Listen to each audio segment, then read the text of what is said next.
Bonjour Diane, bonjour Jean. Bonjour Monsieur Plancard. Eh bien voilà, nous voilà de retour. Pour un nouvel entretien, celui du mois de mars. Alors nous allons commencer avec la politique française et notamment l'affaire Fillon. Donc dernièrement, Fillon a su rassembler environ 200 000 manifestants au Trocadéro pour une démonstration de force. Pensez-vous qu'un deuxième tour Marine-Fillon soit possible? Et quelle serait alors la stratégie à craindre par nos ennemis? Bon, alors il y a plusieurs questions dans votre question. Oui, effectivement, il y avait au moins 200 000 personnes, j'y étais. C'était absolument invraisemblable cette marée humaine, alors que ça a été organisé en 3 jours à peine. Et ça, ce qu'il y a d'intéressant justement dans cette organisation, c'est que ce sont les jeunes de sens commun qui ont droitisé considérablement les républicains, qui ont été la cheville ouvrière de cette organisation, et c'était faramineux, très bien organisé, bien fléché, on disait voilà c'est par là, parce que bon, tout le monde arrivait par telle ou telle bouche de métro, très très bien organisé. Et sur l'esplanade du Trocadéro, on était serrés comme des sardines, en plus de ça avec les parapluies, c'était bon, donc ça a été organisé en 3 jours, avec la météo contre les organisateurs. Ceux de mes amis qui se trouvaient parce qu'ils étaient arrivés en retard dans les avenues adjacentes, ces avenues étaient au moins remplies à ras-bord jusqu'à 500-800 mètres. Donc vraiment, il y avait du monde et probablement beaucoup plus que 200 000, alors que les pouvoirs publics ont annoncé 40 000. Donc c'est comme pour la manif pour tous, mentez, il en restera toujours quelque chose. Alors ça, première partie de votre question. Deuxième partie... Un deuxième tour Marine-Fillon. Alors, c'est souhaitable, parce que ça ne peut que droitiser le débat. Et ce que je déplore, c'est que surtout Marine et ses adjoints tapent à bras raccourcis sur Fillon, comme les médias. C'est pas très élégant, et surtout pas très malin. Parce que si elle se retrouve au deuxième tour contre Macron, elle aura besoin de l'appui, oui. de l'apport. Mais j'ai l'impression qu'elle tape davantage sur Macron que Fillon, notamment dernièrement dans ses dernières Oui, alors Fillon, il est trop bien, à mon avis, il est trop bien élevé. Il évite de trop charger ses adversaires. Bon, c'est une attitude, je ne sais pas si elle sera rentable, mais je crois qu'il y a tout de même une différence à faire entre taper vulgairement sur les gens et tout de même mettre en garde en fonction d'un certain nombre d'informations qu'on a notamment sur Macron, dont ces aspects opaques sur... Oui, on va revenir sur Macron. On va y revenir, on en parlera à ce moment-là. Bon, et alors, je crois que dans votre question, il y avait un troisième volet. Oui, quelle serait alors la stratégie à craindre de nos ennemis en cas d'un deuxième tour Marine-Fillon? Stratégie de nos adversaires, ça va être de faire peur, comme d'habitude, et de sortir encore, je ne sais pas ce qu'ils vont trouver encore comme truc, contre François Fillon et contre Marine Le Pen, pour essayer de les discréditer auprès des Français, comme si Macron était Blanc-Neige. Donc, c'est ça la démocratie, c'est... ce qui est dit apparaît comme la vérité, mais est-ce la vérité ? Dans cette élection, vous misez sur une révolution conservatrice de velours avec Fillon, plutôt qu'un programme national-socialiste qui échouerait avec Marine Le Pen. Hormis son côté catholique qui visiblement déplaît, quelles sont les autres raisons pour vous qui vous poussent à le soutenir ? Bon, je pense que de par son programme, c'est le seul qui puisse réellement se faire. J'ai mûrement étudié son programme. J'ai comparé avec celui de Marine. Marine se contente de dénoncer l'islam, l'immigration, etc., etc. Il faut tout de même rappeler qu'au Front National, que ce soit son père ou elle, tantôt il joue avec les immigrés pour avoir des voix de plus, tantôt ils sont contre. On ne sait jamais très bien quel est... Bon. Maintenant, c'est contre l'immigration, bon, très bien. Ce qui m'embarrasse avec le programme de Marine Le Pen, à part d'autres choses dont on va probablement parler tout à l'heure, c'est que son programme n'est pas chiffré. on va faire ci, on va faire ça. Oui, d'accord, mais comment? Alors qu'avec Fillon, c'est encadré, il me semble assez clair. Et donc, c'est une chose qui apparaît faisable. Et d'ailleurs, c'est pour ça qu'on lui tombe de toutes parts dessus. Il y a évidemment des aspects qui me déplaisent. Je lui ai d'ailleurs écrit à François Fillon. Je lui ai écrit, je crois que je vous l'avais dit, ainsi qu'à vous, Diane. Je lui ai écrit, mais c'était juste avant qu'il ne remporte les primaires des Républicains. En lui disant, je vous appuie, je ne suis pas gaulliste, l'air de dire contrairement à vous, je représente ceci et cela, je lui ai envoyé mon livre, Le complot mondialiste. Il m'a répondu gentiment. Merci de votre envoi, j'ai beaucoup apprécié que vous m'ayez fait l'hommage de votre livre, que je lirai avec plaisir, etc. Et puis terminé, bien à vous, François Fillon. Bon, donc il sait très bien ce que je pense, j'ai mes réserves, mais j'ai aussi l'aspect positif que j'ai trouvé chez lui, que j'approuve. Donc voilà. Et alors, on me dira, ah oui, mais François Fillon, par exemple, j'ai vu encore tout dernièrement qu'invité au CRIF, parce que le CRIF met sous pression tous les candidats pour les mettre dans le moule. Et bien entendu, François Fillon était invité, il y est allé. Et il a fait une déclaration. Alors il faut savoir, ne pas prendre les choses au premier degré. Il a dit, oui, le judaïsme est compatible avec nos valeurs. Ce qui ne fait pas, à première vue, plaisir à des gens de notre espèce. Mais, est-ce que vous croyez qu'il pouvait dire le contraire? Oui, mais alors, c'est ce qu'on... Exactement. Exactement. Mais Fillon, c'est pas moi.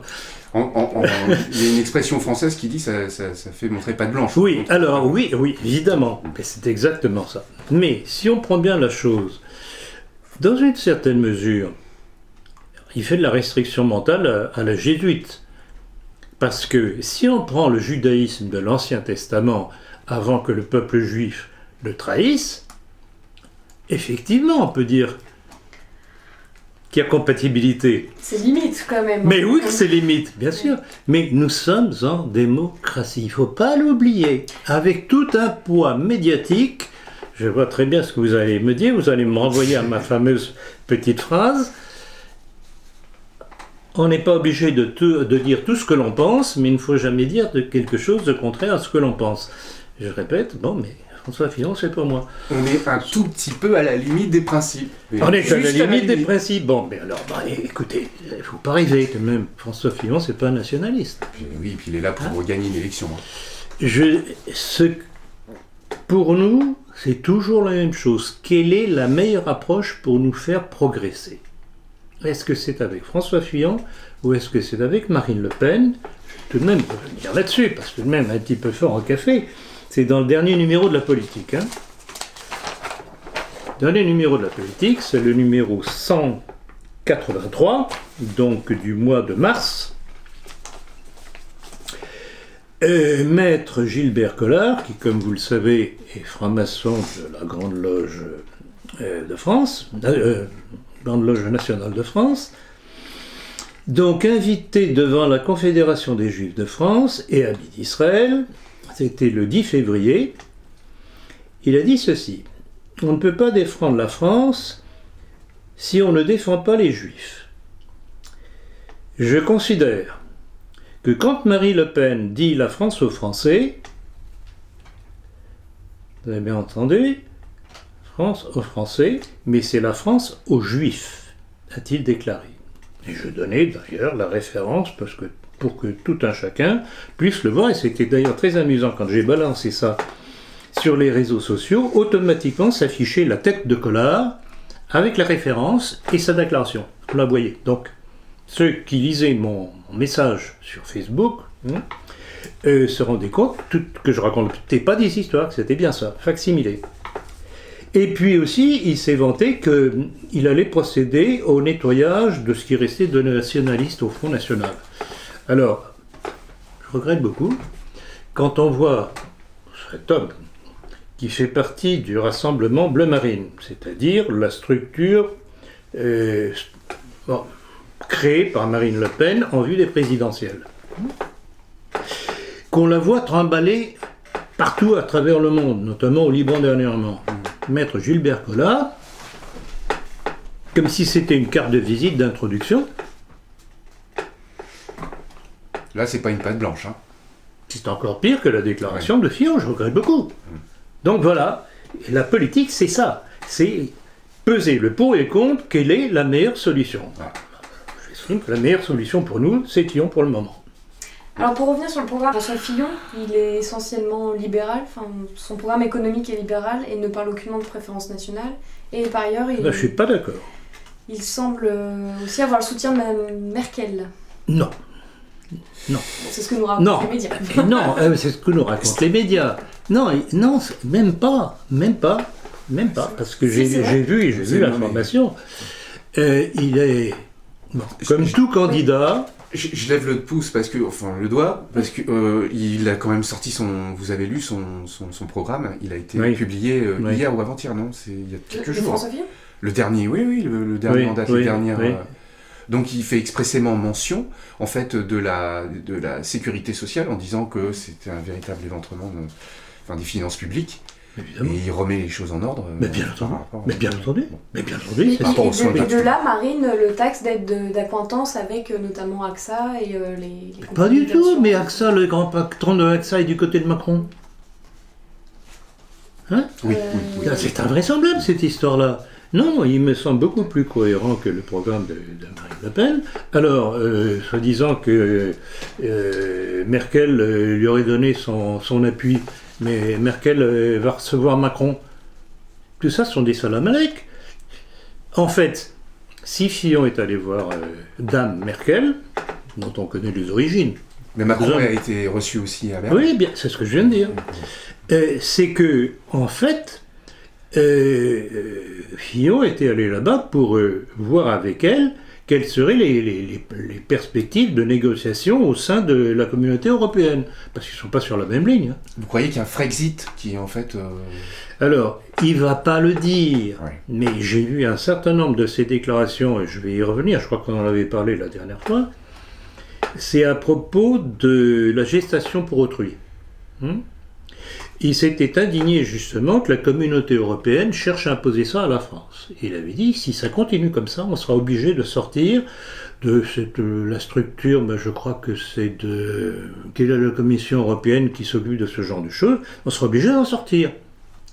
Il ne va pas dire, je vais casser la baraque de l'Europe, Ben non. il ne peut pas. Donc, pour nous, évidemment, pousser à voter pour Fillon, c'est un pari, parce qu'on ne saura quel est le véritable Fillon que s'il arrive au pouvoir, en fonction de ce qu'il fera. Donc, on est obligé de tabler sur les déclarations des uns et des autres, toujours en pensant qu'ils ne peuvent pas dire tout ce qu'ils pensent. Mais je regrette beaucoup quand je vois des déclarations d'un maître Gilbert Collard, que j'ai cité tout à l'heure, ça me reste en travers de la gorge, et alors que je pensais faire voter pour Marine Le Pen, maintenant c'est niet.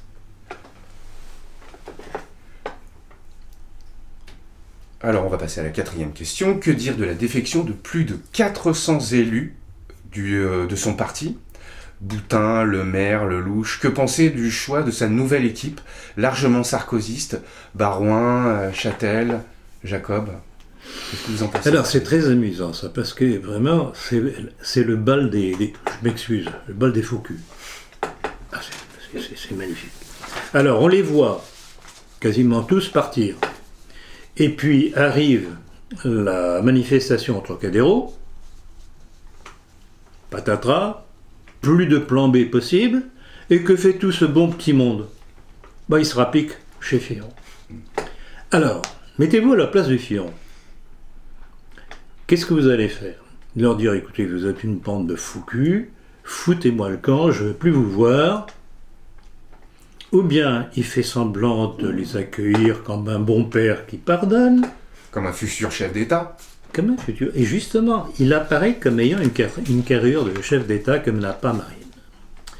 Donc, vous voyez, c'est pas aussi simple. Il faut savoir évaluer les choses pas au premier degré, sentimentalement, mais quelque peu Et rationnellement. donc il fait quoi? Il les prend avec lui et puis plus tard il... Ah, j'en sais rien, je suis pas dans sa tête. On est bien dans cette... Ah, mais écoutez, c'est pas possible. Et alors j'ai entendu sa réaction à une question de je sais plus quel journaliste, lui disant alors votre prochain Premier ministre sera François Barouin. Et Fillon de répondre écoutez, on n'en est pas là, on verra à ce moment-là. Juste la petite goutte. Moi, je trouve qu'il en fait peut-être presque un petit peu trop quand il reprend il reprend l'actualité du fameux dessin antisémite qui aurait été antisémite à l'attention de Macron. Oui. Là, il en fait presque trop, non? Alors là, je serais curieux, c'est très intéressant ça. D'ailleurs, on a publié, non, on n'a pas publié encore, c'est dans le prochain numéro de la Politique. Oui, c'est dans le prochain numéro de la Politique. J'ai comparé les deux affichettes. La première, c'est celle après la plainte du CRIF. Hein, c'est le CRIF, encore une fois, qui a imposé le changement. Antisémitisme, etc. Alors, c'était examiné avec intérêt cette histoire-là parce que, ou bien c'est un des membres de l'équipe de Fillon qui, par cette affiche, démontre tout de même ses sentiments, ce qui montre tout de même une certaine droitisation de son équipe. Ou bien c'est un coup tordu de l'intérieur de son équipe pour le présenter comme un affreux antisémite. Ah oui. On entendra encore parler de cette histoire. Ouais. Donc, oui, c'est pas si simple que ça. C'est toujours à pondérer et surtout ne jamais réagir à chaud sentimentalement. Ah, il a réagi comme ça. Ah, c'est pas bien. Doucement. Ouais. Doucement. Mais ceci dit, la deuxième affiche n'est pas très gentille non plus. Hein. Ouais. Parce qu'on voit toute la constellation de ceux De son Qui entourage. se- son entourage, de Robert-Rue à Alain Madelin. Alors là aussi, comme Marine Le Pen, c'est le grand écart. Le communiste Robert-Rue, franc-maçon aussi. Franc-maçon aussi, il faut le savoir. Qui s'est fait virer. Et Madelin, ancien d'Occident, hein, extrême droite. C'est curieux comme on évolue. Donc voilà Macron, la bulle Macron. De Robert-Rue communiste à Alain Madelin libéral. Avant d'approfondir sur Macron, nous avons quelques questions sur Marine Le Pen, et notamment dans sa dernière conférence sur la citoyenneté, Marine Le Pen annonce « Nous sommes français et nous célébrons Jeanne d'Arc ou Robespierre, les madones des églises ou les soldats de l'an 2, les hussards de la République et le peuple de l'ombre de la résistance. À tous ces symboles, à toutes ces figures de la France, j'assimile le peuple français. » Que pensez-vous de cette définition du peuple français ? Ben, je dirais ce que j'ai déjà dit à son sujet, c'est le grand écart. Elle va se déchirer en deux. En fait, ce ne sont pas deux France qui pourraient être compatibles. L'un, c'est la France, et l'autre, c'est l'anti-France. Tout simplement. Parce que je regrette beaucoup les valeurs de la République, et on peut se référer à ma conférence dont le titre était « De Clovis aux valeurs de la République ». Les valeurs de la République vont contre les principes constitutifs de la France. Donc on ne peut pas mélanger les deux, c'est pas admissible. Et ça me fait penser justement au livre de Jean de Vigry qui avait, dont le titre était Les deux France. Mais non, Les deux patries. l'une, ou les deux patries, pardon, bravo, les deux patries. D'un côté, vous avez la France telle qu'elle a été constituée sur un certain nombre de principes, et de l'autre, vous avez l'anti-France, qui est le contre-pied de ces principes. Vous ne pouvez pas les mettre ensemble. Il y avait un autre opuscule d'un journaliste qu'on a oublié, il est mort maintenant, ancien résistant, d'origine juive, d'ailleurs c'est un marane, Jean Figueras. Non, André Figueras, dont le titre était Le sang de Hoche et le sang de Bayard. Et il voulait les mettre ensemble. Ben, je regrette beaucoup, c'est pas possible. Parce que les armées de Hoche, en Vendée, détruisaient l'héritage de Bayard. Si on ne voit pas la contradiction, alors je ne sais pas ce qu'il faut faire. Donc tout ça, c'est de la littérature pour populo abruti, pour essayer de prendre une voie par-ci à droite, une voie par-ci à gauche. C'est pas possible, c'est pas comme ça qu'on fait de la politique. En tout cas, c'est pas comme ça que nous la faisons. Mais la majeure partie du peuple français n'a peut-être pas la culture nécessaire pour... Eh oui, ben comprendre. justement, tout est fait pour l'abrutir. Ben évidemment, vous avez tout à fait raison. C'est fait pour Ah ça. donc c'est peut-être elle qui a la bonne technique. On est dans le mensonge, on vit dans le mensonge. Elle Oui, mais l'utilise. écoutez, vous ne pouvez pas réinformer les gens, les restructurer mentalement si on continue à diffuser les mensonges de l'ennemi. C'est pas possible. À un moment donné, bon, on n'est pas obligé. On en revient à votre restriction mentale. Exactement, vous n'êtes pas obligé de dire tout ce que vous pensez, mais ne dites jamais quelque chose de contraire à ce que vous pensez. C'est ce que j'ai toujours enseigné à mes enfants et à mes collaborateurs. Il y a des moments où il faut savoir biaiser. Effectivement, je suis un ancien élève des jésuites, mais il faut... Est-ce que c'est pas sa manière à elle de biaiser? Oui, mais... Et en plus de ça, plus je me rends compte, c'est qu'une inculte politique. Il y a une seule chose qui l'intéresse, c'est arriver au pouvoir. Et c'est pour ça, vraiment, je n'ai plus aucune confiance. Terminé. C'est peut-être pas si évident que ça, le travail du père va finir par se faire au long des années, et puis quand elle aura perdu 3-4 élections présidentielles, elle se remettra en fait à tout simplement... Et c'est pour ça que, par contre, faites bien de me rajouter ça, dans le même temps où je dis que je ne voterai plus et que je ne ferai pas voter contrairement à ce que je pensais pour elle, par contre, je conseille toujours de faire de l'entrisme au front. Parce que, comme vous dites, si elle continue à perdre des élections les unes après les autres, oui, il faut préparer une nouvelle garde. Bien sûr, tout à fait. Oui. Et s'il y avait... je suis à la chasse à Moby Dick, là. Et s'il y avait en fait un match Le Pen-Macron, on a effleuré le sujet tout à l'heure. Le Pen-Macron, c'est évident. Elle va avoir besoin des voix de Fillon. Vous pensez qu'elle peut l'emporter? Non. Le Pen-Macron, mais... Non. Un cheveu. Ce sera l'alliance sacrée, entre guillemets, de tous les républicains contre elle, c'est évident. En fait, non, mais il faut être réaliste, on est déjà dans de la submersion. C'est-à-dire qu'il y a déjà plus de 50% de votants qui font n'importe quoi avec leur carte d'électeur. Ouais. C'est ça qu'il faut voir. Et il faut tout de même observer une chose. Quand je vois les informations, il y a un petit peu de poids et de mesure dans la façon de présenter Marine Le Pen et la façon de présenter François Fillon. Ouais.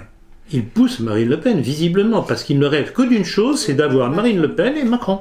Alors, on va, effectivement, la grande terreur des gens du système, et ce qu'il y a derrière, bien entendu, les petits lobbies, c'est que Fillon barre la route à Macron. Tout est là. Ouais. Il palisse à l'idée d'avoir un président de la République qui s'affiche catholique. C'est franchement un manque de tenue de la part de François Fillon de ne pas comprendre qu'on ne peut pas se dire catholique dans une république maçonnique. C'est aussi simple que ça. Il n'y a pas ce problème-là avec Marine Le Pen. D'ailleurs, il a certainement moins de francs-maçons dans son entourage que... Dans son entourage proche, certainement. Écoutez, moi je me rends compte. Depuis quelque temps, il y a maintenant des réunions à Toulon, quasiment toutes les semaines, de sens commun, où j'ai été invité, et j'y vais. C'est pas inintéressant. Il y a une droitisation, incontestablement. On va continuer sur Marine Le Pen, parce qu'après on s'éloigne de notre questionnaire, mais on reste tout à fait dans le sujet. Marine Le Pen, lors de son discours tenu le 11 mars dernier, accusait plus particulièrement les partisans du dîner du siècle. Pouvez-vous nous rappeler un peu qu'est-ce que ce dîner du siècle ? Alors je pense que vous faites allusion à ce groupement qu'avait dénoncé Emmanuel Ratier. Oui. Ouais. Le siècle. Ouais. Alors le siècle, c'est encore un de ces groupements crypto-maçonniques qui servent un petit peu comme Davos, comme tous ces trucs-là, à rassembler des gens, pas nécessairement francs-maçons, mais c'est un espèce de vivier. On essaye de voir ce qu'on peut en tirer en les attirant dans comme Bilderberg, des patrons de grosses entreprises et des trucs comme ça, des hommes politiques. C'est pas parce qu'on est invité qu'on en fait partie. On l'a reproché à François Fillon, c'est pas parce qu'on est invité qu'on en fait partie. Or, de la part d'Emmanuel Ratier, que j'ai accroché à plusieurs reprises à ce sujet-là, son grand dada, c'était le siècle, pour éviter de parler de la maçonnerie elle-même. Et notamment, j'avais à plusieurs reprises rappelé que selon ces termes, la maçonnerie, c'était plus du tout quelque chose de révolutionnaire, c'était devenu très conservateur. Ah bon ?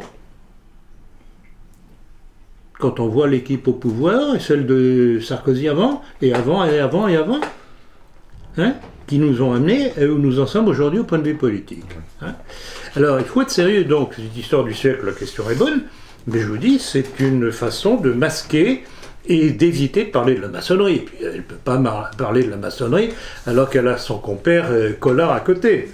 Exactement. Alors le journal Le Monde titre « Si le FN gagne, ce sera terrifiant », de par l'embrasement des banlieues. Y a-t-il une volonté de préparer le terrain à une guerre civile en cas de victoire du FN ?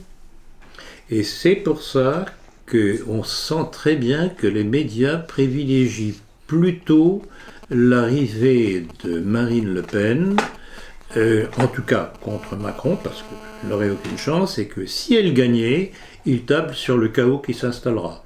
Parce que dites-vous bien que immédiatement, la haute finance internationale, pas besoin de vous faire un petit dessin, les taux d'emprunt qui sont très bas actuellement vont brusquement remonter. Et ce sera le couteau sur la gorge. Ah oui. C'est pour ça que je joue la carte médiane avec Fillon. Parce que lui peut arriver à faire les choses relativement en douceur. Avec Marine Le Pen, pas possible. Et ce ne sera pas une révolution nationale socialiste, contrairement à ce que certains croient. En tout cas, pas avec l'équipe qu'elle a. Hein, il n'y a pas. Hein, de Collard et compagnie. Collard qui se vantait justement dans cette fameuse déclaration qu'il allait tout faire pour faire le ménage des éléments nationalistes au sein du Front National. Voilà, ça ce sont des faits, ce sont des déclarations de ces gens qui sont au poste de commande du Front National. Oui. Une petite dernière sur Marine Le Pen, en effet, au même titre que Jean-Luc Mélenchon, ont été exclus du dîner du CRIF. Il ne faut pas en déduire que ces deux candidats sont des candidats qui gênent quand même le système. Alors, on est dans le domaine de la caricature. Le Front National traîne depuis des années l'étiquette de facho, extrémiste de droite, etc., etc. Mais le problème, qu'en est-il ? Est-ce que c'est vraiment le cas ? De dédiabolisation avec le père en dédiabolisation de la fille, qu'est-ce qu'il en reste ? Mais c'est l'image populaire. C'est le chien de Pavlov. Une image d'Épinal. L'image d'Épinal, c'est pour créer le réflexe de Pavlov. Oui. Mélenchon, c'est quoi ? C'est plutôt certaines sympathies pour les Palestiniens et les musulmans. Puis un côté un peu révolutionnaire. Donc... Moi, oui, révolutionnaire dans une certaine mesure. Affiché. Moi j'ai remarqué sa stratégie, qu'on pourrait dire entre parenthèses pro-palestinienne, hein, pour ne pas dire le contraire.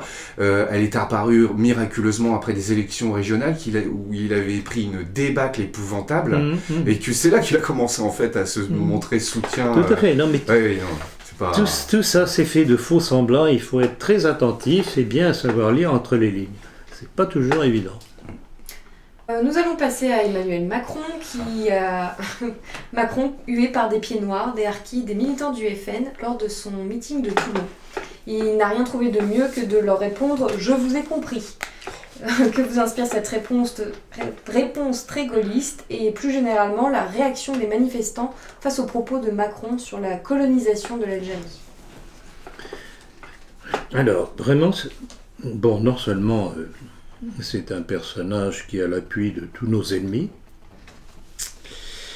mais il montre une inculture politique invraisemblable. C'est tout de même cet individu qui a dit qu'il n'y avait pas de culture française. Donc c'est vraiment l'aspect mondialiste. Il est l'homme des mondialistes. Mais le plus beau, c'est que la citation que vous donnez de sa déclaration qu'il a faite en Algérie, que la colonisation était un crime contre l'humanité, j'ai la déclaration complète, la phrase complète. Elle n'est pas piquée des hannetons, comme on peut dire. Voilà ce qu'il a dit. Vous êtes bien assis ? Ah oui, oula. Bon, c'est parti. Je cite. « Chaque famille de pieds noirs pourra désormais être poursuivie pour crimes contre l'humanité. J'en prends l'engagement devant vous. » Ah, mais moi, c'est une ambulance qu'il me faut, là. Assis, même, ça me fait... Même, bon, la chaise est en train de s'effondrer. Ah oui, là, c'est oui, ça. complètement, oui, là... Non, non, mais vous vous rendez Il compte. manque de culture historique, Ouais. oui, il a pas le... Non, mais c'est le mondialiste. Et puis Le mondialiste c'est aussi qui est contre notre histoire. C'est aussi une façon de s'adresser aux Français et de leur dire, bon, bah, si on retrouve chez vous un ancêtre qui tournait trop près de la commandantour pendant les années 40, on pourra l'accuser, en fait, de crime contre l'humanité. Non, Pas. Non, mais c'est invraisemblable. Alors, je dis, et je sais, y compris parmi nos abonnés, j'en ai une d'ailleurs que j'ai remis très sèchement, quasiment à la porte, il y a quelques semaines, parce que fiant ceci, fiant cela, limite je la voyais prête à voter Macron. Ben voilà, je dis à ces gens-là qui vraiment cherchent la petite bête à Fillon, mais qui regardent la grosse bête avec Macron. C'est incroyable, là. On dirait que certains gens de nos milieux se complaisent dans le malheur, être toujours contre tout, y compris ce qui pourrait nous rapprocher un petit peu du pouvoir. Ils ont toujours besoin de se plaindre. Je dirais qu'ils en vivent. Larmoyer, on dirait que c'est ça qui les fait vivre. Vous pourriez aussi les mettre en garde, parce qu'ils ne se rendent pas compte exactement là où ils vont. Parce que je vous avais parlé aussi de cette anecdote, vous savez, quand il avait visité le salon de l'agriculture, Emmanuel Macron a reçu un œuf sur la tête. Oui. Qui lui aurait envoyé un œuf sur la tête? Qui sont ces gens-là? Un Quelles sont leurs opinions politiques Un surtout? agriculteur. Oui, mais enfin un agriculteur qui a une carte du Front National peut-être dans sa poche de derrière, peut-être. Ou pas du tout, simplement qu'il sait très bien qui est Macron et qu'il ne peut pas le souffrir. C'est très, très indéfini. C'est très indéfini. Je ne sais pas du tout que ça va donner. Et puis les médias sont là, mais pour brouiller les cartes, bien entendu. Je suis pas sûre que dans le monde rural, en tout cas, on vote Macron. Hein. C'est une bulle, c'est une Écoutez, bulle d'air. Hein. je sais que vous avez quelques ascendances paysannes, mais malheureusement, les paysans sont pas toujours très futés. Vous savez que toute la Bretagne va voter pour Emmanuel Macron. Le problème de la Bretagne, Vendée, etc., c'est qu'après avoir été très catholique, ce qui a donné la réaction face à la Révolution dite française, avec les Chouans, est tombé sous la coupe de l'église moderniste, une église gauchiste, et c'est pour cela qu'effectivement, il pourrait très bien voter pour Macron. Donc on est passé d'une Bretagne Vendée très catholique à un catholicisme de gauche compatible avec Macron et ses alliés. Attention à ça. Des régions qui sont sous tutelle des aides sociales et puis en fait des revenus minimums d'insertion et j'en passe et des meilleurs, de toute façon finissent par virer à gauche en fait. Alors que dire du général Bertrand Soubelet qui va se présenter aux prochaines élections législatives sous l'étiquette du mouvement En Marche d'Emmanuel Macron?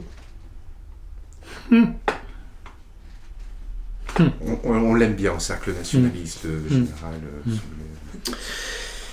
Et quand je pense que je l'avais cité élogieusement dans mon dernier livre, L'armée française face à la destruction de la nation. Que voulez-vous que je vous dise?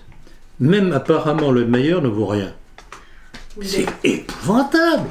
Comment ce type qui a tout de même osé se révolter, avoir le courage, au moins un petit peu, se révolter contre le laxisme de la justice sous Christiane Taubira, tombe en pamoison devant le sauveur de la France, pour lui, que serait Emmanuel Macron. Mais c'est à désespérer de l'intelligence des militaires, ou de leur honnêteté, de leur sincérité, parce qu'après tout, ce n'est peut-être qu'un arriviste, c'est tout. Là, ça y ressemble. Donc, je regrette beaucoup, dans la prochaine édition de... La politique. Non, pas la politique, de mon livre sur l'armée, donc l'armée française face à la destruction de la nation, je mettrai en exergue le changement de comportement du général Soubelet, qui rallie un des pires ennemis de notre pays. C'est invraisemblable, vraiment. Le meilleur ne vaut rien. Je ne peux rien dire d'autre. Là, il n'y a pas que lui aussi. Il y a le soutien de Bayrou envers Macron. Alors Bayrou, voilà, un catholique moderniste. Ces catholiques modernistes qui, ils sont toujours ils ont les yeux de chimène pour la gauche.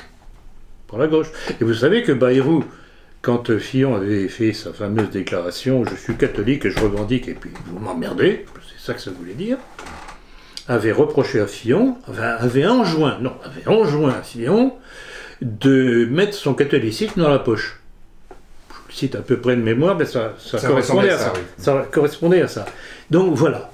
Et qu'a fait le petit Bayrou? Il est allé faire des ronds de jambes, se prostituer du côté de Macron. Bon, l'histoire de Macron n'est pas terminée, parce que visiblement, et on attend des révélations de la part de Wikileaks. Alors on verra, on a déjà un certain nombre de petites choses, mais alors l'ennui c'est qu'évidemment les médias en parlent très peu ou le strict minimum. Et par exemple, à la dernière réunion de Sens commun à Toulon, c'était mercredi dernier, il y a un des intervenants qui se félicitait que la presse commençait à parler du truc de Macron à Las Vegas, son fameux voyage, où il y aurait eu un certain favoritisme de sa part, qui n'avait pas eu égalité de chance pour choisir l'organisateur. Bon. Et j'avais fait remarquer que, en fait, la presse ne sortait qu'une petite affaire, mais oubliait la grosse affaire qui est celle de ses déclarations d'impôts, alors qu'on connaît sa fortune, qui est tout de même assez considérable pour cet ancien associé de la banque Rothschild. Et puisqu'on ne connaît pas, mais la vente d'Alstom, ça a dû lui rapporter. Et la vente d'Alstom, et les pots de vin qu'il a dû recevoir de son ami franco-israélien Patrick Drahi, puisqu'il a poussé à lui permettre de racheter SFR. Donc ceux qui sont SFR, maintenant, il faut qu'ils sachent que c'est entre les mains de ce franco-israélien Patrick Drahi. Et la vente de l'aéroport de Toulouse aux Chinois, etc., etc., etc. Donc, c'est Macron également. C'est Macron. Et le seul qui était contre dans l'équipe gouvernementale, c'était Montebourg. Et rappelez-vous ce que j'avais dit, je crois, dans notre dernier entretien. Vous vous rappelez le micmac du premier tour des primaires du PS, ce changement de chiffre absolument invraisemblable qu'il y avait eu dans la présentation des chiffres. Premier chiffre qui était de, je ne sais plus combien, vous vous rappelez? Enfin, c'était... sans changer le nombre de votants en plus. Et sans changer le nombre de votants et le pourcentage. Oui. Et à mon avis, ce qui a dû se passer, c'est que Macron... Hamon était probablement arrivé en tête, mais en second, je me demande si ce n'était pas Montebourg qui était arrivé. Et là, c'était la catastrophe pour Valls, il fallait qu'il soit absolument au second tour. C'est un petit peu en miroir, la même histoire que avec la droite, les républicains. Fillon-Macron. Pour que Macron soit au deuxième tour, il faut que Fillon dégage. Vous savez, on est tous en fait en train de se dire que ça va être un duel, soit Le Pen, Fillon, soit en fait Marine Le Pen, Macron, mais ça pourrait très bien en fait être un duel Macron-Fillon au deuxième tour. Hein. Et si c'était ça? C'est très intelligent, Jean. J'ai effectivement pensé à ça. Ouais. Parce que j'ai l'impression que les chiffres que les médias donnent de Marine Le Pen sont gonflés. Elle n'a rien fait, concrètement, elle n'a rien fait. Ce serait... Alors là, ce serait une figure de style assez intéressante. Ce ne sera pas gagné pour autant pour Fillon. Parce que là aussi, alors là, dites-vous tout. Tous les lobbies, ce sera à fond pour Macron. Ça, c'est certain. Certain. Que va faire le public de Marine Le Pen si leur petite chouchoute n'est pas là? Est-ce qu'ils reporteront leur voix sur Fillon? C'est pas sûr du tout. Et je me rends compte d'une chose depuis le temps que j'ai repris les activités de mon père, si j'ose dire, en 2001. Quand je considère le nombre de gens qui m'écrivent, qui s'abonnent à la politique, qui achètent mes livres, il y a une toute petite minorité de gens qui se réclament du Front National. La plupart du temps, ce sont des gens neufs, ça je l'ai déjà dit à plusieurs reprises, qui cherchent sur Internet, qui me découvrent, qui sont d'accord. On dirait que les gens du Front National d'abord ne lisent pas, ou s'ils lisent, je ne sais pas ce qu'ils lisent. Donc c'est pas compatible. C'est curieux. Je trouve que c'est un... Pour dire les choses clairement, c'est un public très primaire intellectuellement.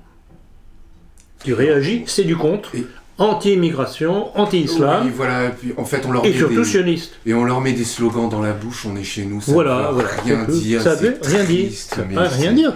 C'est au ce que secours. je disais tout à l'heure. Si on compare les deux programmes, avec Fillon c'est chiffré, calibré, etc.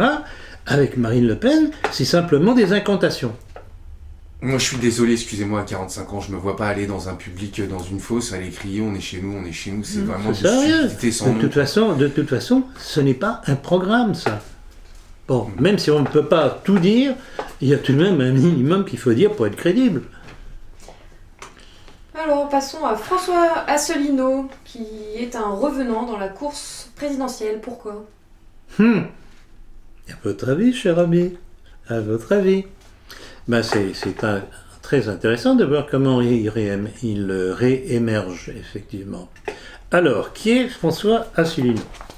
Là, justement, j'ai préparé, ce sera pour le prochain numéro de la politique, et je l'ai déjà mis sur Facebook. Bon.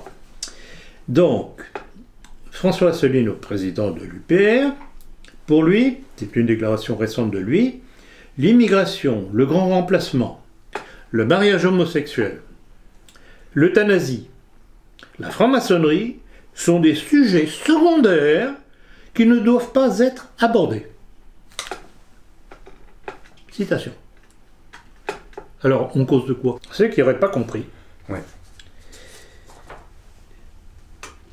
Pourquoi Asselineau se refuse à dénoncer ces choses-là?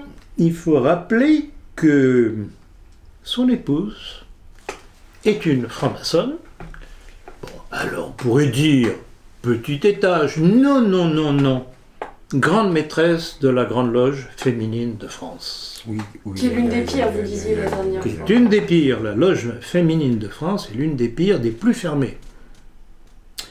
Comment elle s'appelle, cette charmante personne? Marie-France Coquard. Voilà. Et tout ça, je l'ai balancé sur Facebook. Et c'est tout simplement l'Express qui a sorti l'information. Donc vous voyez, c'est pas moi, l'affreux, qui sort le truc. C'est l'Express qui sort l'information. Point. Il faut savoir tout de même chercher les documents. Puis c'est étonnant que Asselineau, dont on n'entend jamais parler, ait eu ses parrainages bien plus rapidement que Mélenchon. Bien entendu. Alors quelle est l'utilité d'un Asselineau qui visiblement n'a aucune chance, puisqu'il est crédité, je crois, de 2,5% de... Bon, on dirait que ce sont les sondages. Mais l'utilité de Asselineau, c'est d'enlever des voix à François Fillon et aussi à Marine Le Pen, éventuellement. Et alors, une chose qui m'a vraiment surpris, c'est que je me suis promené ces 2 derniers jours à travers Paris, parce que j'aime bien marcher quand il fait un temps correct, et puis avant-hier, il faisait très beau. Et j'ai été sidéré du nombre d'affiches d'Asselineau placardées à Paris. Alors, d'où vient l'argent? Et qui placarde ça? Est-ce qu'il a tellement de partisans pour faire ça, ou bien ce sont des équipes qui l'utilisent justement une fois de plus pour donner l'impression du personnage qui monte et qui va surprendre tout le monde? Vous savez, depuis bien longtemps, dans le milieu des colleurs d'affiches en Ile-de-France, on sait très bien qu'il n'y a plus du tout de militants qui collent les affiches, et c'est très très... ce sont des professionnels Oui, qui bien sont sûr. achetés pour Bien placarder, sûr. c'est Oui, tout. à ajouter. C'est quand même. tout. Et bon, Asselineau, je le suis déjà depuis un bon bout de temps parce que j'ai très, très rapidement décelé sa perversité.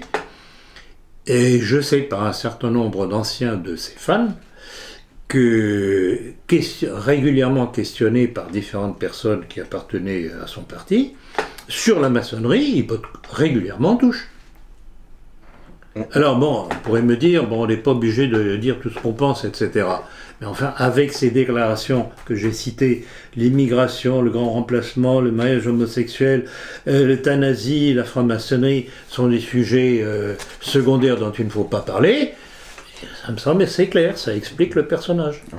En plus d'une profonde admiration pour le général. Alors justement, et c'est là-dessus que j'avais commencé à l'épingler, faites bien de le rappeler, Jean, c'est que dès le début, quand j'avais vu ses professions de foi, pour lui, les grands hommes, Oui. ses références, ce sont les grands ancêtres de la Révolution. Bon appétit. Clémenceau, des francs-maçons Clémenceau, auxquels on doit la boucherie sur la guerre de 14, et De Gaulle. Alors, est-ce que vous croyez qu'on peut remettre la France sur les pieds avec ceux qui ont détruit la France? C'est QFD, ce qu'il fallait démontrer. Alors, on va finir en beauté, François Hollande. En 2012... Parler d'une beauté. Oui. C'est de la politique, hein. On ne touche pas que des objets propres, hein, si je puis dire. Même avec un coiffeur à 3 000 euros par mois, il n'arrive pas à être franchement... 3 000 euros, vous êtes gentil. Par coupe, hein. Ah oui, par coupe. Ah, c'est par coupe, coûte plus cher que ce dont on accuse Pénélope Fillon. Oui, et que le costard de... Tout est dans la présentation des faits et de leur manipulation. Alors, on va y revenir dessus. En 2012, vous avez fait voter pour Hollande dans un but révolutionnaire. N'êtes-vous pas tenté de faire la même chose avec Macron? Alors là, je sens la question du lecteur. Très bonne question. Alors, effectivement, faites très bien de rappeler ce qui a surpris pas mal de gens, mais qui a finalement été suivi par tous nos lecteurs. Et j'ai pas eu un seul désabonné à la suite de ça. Alors, pourquoi ai-je fait cela à l'époque? Pour une raison très simple. C'est que si Sarkozy passait, on allait avoir exactement la même politique que celle que l'on a vue avec Hollande, mais par petites touches, comme il l'avait fait pendant son quinquennat. Et je rappelle une fois de plus que c'est tout de même sous son quinquennat. Entre autres choses, la rentrée 2010, c'était dans les écoles la... Théorie du genre. Non, ça c'était... Attendez. En 2010, c'était l'apprentissage à la compréhension de l'homosexualité, avec son ministre Luc Châtel. À la rentrée 2011, c'était la théorie du genre, donc c'était pas les socialistes. Et puis précédemment, il y avait tout de même eu quelques petits coups de couteau sur les traditions chrétiennes de la France. Il ne faut tout de même pas oublier qu'en tant que ministre de l'Intérieur, pour les 275 ans de la création de la maçonnerie en France, il avait invité au ministère de l'Intérieur toutes les obédiences maçonniques, etc. Vous trouverez ça dans mon livre Sarkozy ou la mort programmée de la France. Donc voilà. Si Sarkozy avait gagné en 2012, oui, eh bien on allait avoir la poursuite de cette politique par petites touches. De délabrement. De délabrement, exactement, de délabrement, que les bien-pensants ne voyaient pas. Oui. Tandis que, en faisant voter Hollande, c'était leur foutre, je m'excuse du terme, quelque peu trivial, oui, un électrochoc. Et qu'est-ce que ça a donné? Ça a donné la manif pour tous, qui n'aurait jamais pu avoir lieu sous Sarkozy,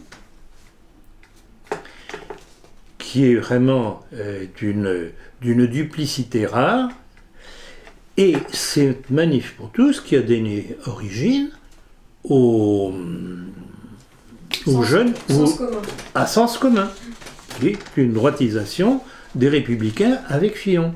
Donc vous voyez, ce qui était valable dans ma stratégie contre Sarkozy en faisant voter Hollande, je ne peux pas la faire aujourd'hui avec Macron, parce que Macron sera un nouveau Sarkozy. Oui.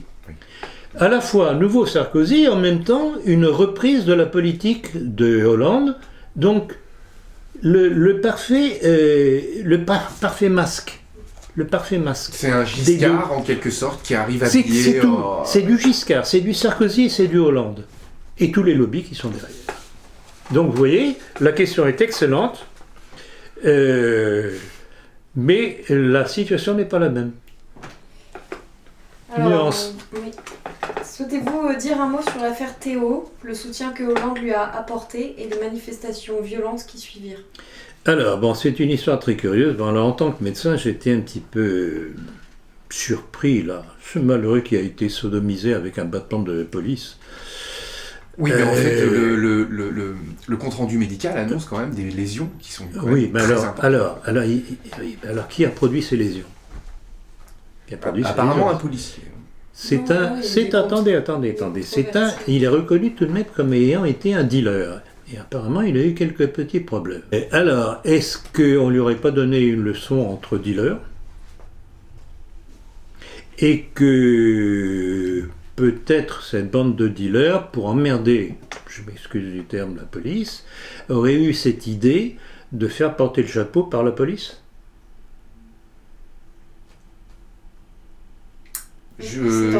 Parce que c'est tout de même curieux. Bon, c'est le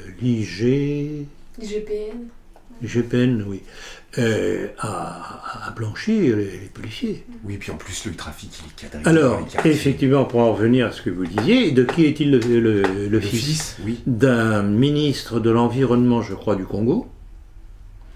Mais ce que l'on ne sait pas aussi, sur lequel la presse, bien entendu, a gazé, c'est que lui et son frère sont poursuivis depuis 2015, je crois, ou 2014, pour des détournements de fonds de environ 700 000 euros. Oui. Et c'est ce genre de fripouille que le président de la République française va visiter sur son lit. Oui, mais enfin, c'est pas anodin. Vous savez, c'est pas n'importe quel dealer qui a 65 000 euros sur son compte bancaire. Hein. Voilà, c'est tout. Hein. Donc en fait, ce Théo Louakas, ce n'était pas n'importe qui non plus. Et c'est pour ça que pas n'importe qui, mais bien entendu. À son chevet. Non, et puis surtout, ça faisait bien. C'était... Et c'est insultant, hein, en fait, par rapport aux policiers. Ben évidemment, c'est insultant. Je ne l'ai jamais vu aller se rendre au chevet des brûlés qui ont été brûlés dans leur camionnette par les chances pour la France, entre guillemets. Alors, vous dites que les faux principes contiennent les germes de l'autodestruction. Peut-on appliquer cette sentence à la Ve République ou plus largement au système républicain actuel? C'est certain. Tôt ou tard, parce que quand on voit l'état de la France, les appuis que je reçois en sont la parfaite démonstration. Pourquoi croyez-vous qu'il y a autant de gens qui vont chercher sur Internet pour comprendre le pourquoi de ce qui leur arrive et qui découvrent mes conférences et mes entretiens? Si les gens étaient heureux, ils n'iraient pas chercher, donc ils sont malheureux. Et ils sont malheureux à cause de qui? Donc, je dis, le propre des faux principes est d'accumuler autant de malheur chez un peuple que tôt ou tard, ça va provoquer une réaction. C'est là-dessus que je table. Alors, donc, certains détenus pourraient voter aux prochaines législatives depuis leur prison. Cette possibilité est actuellement étudiée par le ministre de la Justice. J'ai vu ça pas plus tard qu'hier soir, justement, et je me suis fait tirer à l'hôtel le papier, et voilà, j'ai mon truc. Alors, une étude de faisabilité va être menée, a expliqué mardi le garde des Sceaux, Jean-Jacques Urvoas. Alors, pour ceux qui ne seraient pas au parfum, au courant, si vous préférez, Jean-Jacques Urvoas est bien entendu franc-maçon. Ça devient tellement banal de le signaler. Que ce charmant personnage envisage le vote en prison de certains détenus pour les élections législatives. Ah bon, certains détenus, alors en fonction de quels critères? De leurs opinions politiques, certainement. Je vous laisse la responsabilité de votre déclaration, mon cher. Et alors, le ministre, je continue, le ministre de la Justice souligne pour cela la nécessité d'une concertation avec le ministère de l'Intérieur et le maire de la commune où se situerait l'expérimentation. Jean-Jacques Urvoas a insisté sur son attachement à promouvoir la participation des personnes détenues aux processus électoraux. Voilà. Qu'est-ce qu'il y a encore? Donc, un certain Sergio Coronado, je ne connais pas, des avocats de l'association Robin des Lois, qui se bat pour les 50 000 détenus qui ne sont pas déchus de leurs droits civiques, puissent voter en prison. Et pourquoi ils ne sont pas déchus de leurs droits civiques? Et puis Robin Hood, la symbolique est quand même assez forte. Voilà, alors quand on n'a plus d'électeurs, on va en chercher là où il pourrait y en avoir.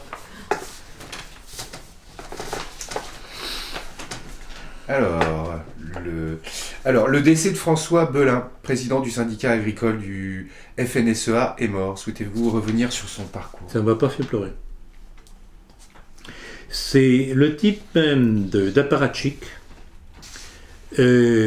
favorisé, sinon fomenté par les pouvoirs publics, pour tenir en laisse ces malheureux agriculteurs. Et je répète ce que je disais tout à l'heure, j'aime beaucoup les agriculteurs, j'aime beaucoup l'agriculture, surtout quand elle est bio et naturelle, mais ils se laissent manœuvrer comme des gosses.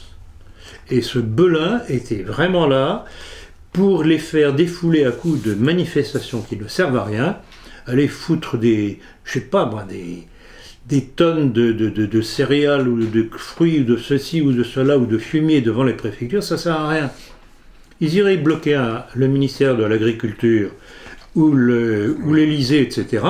Ce serait peut-être plus intelligent, ou bien un œuf sur la tête, M. Hollande, quand il se promène. Là, ça aurait été...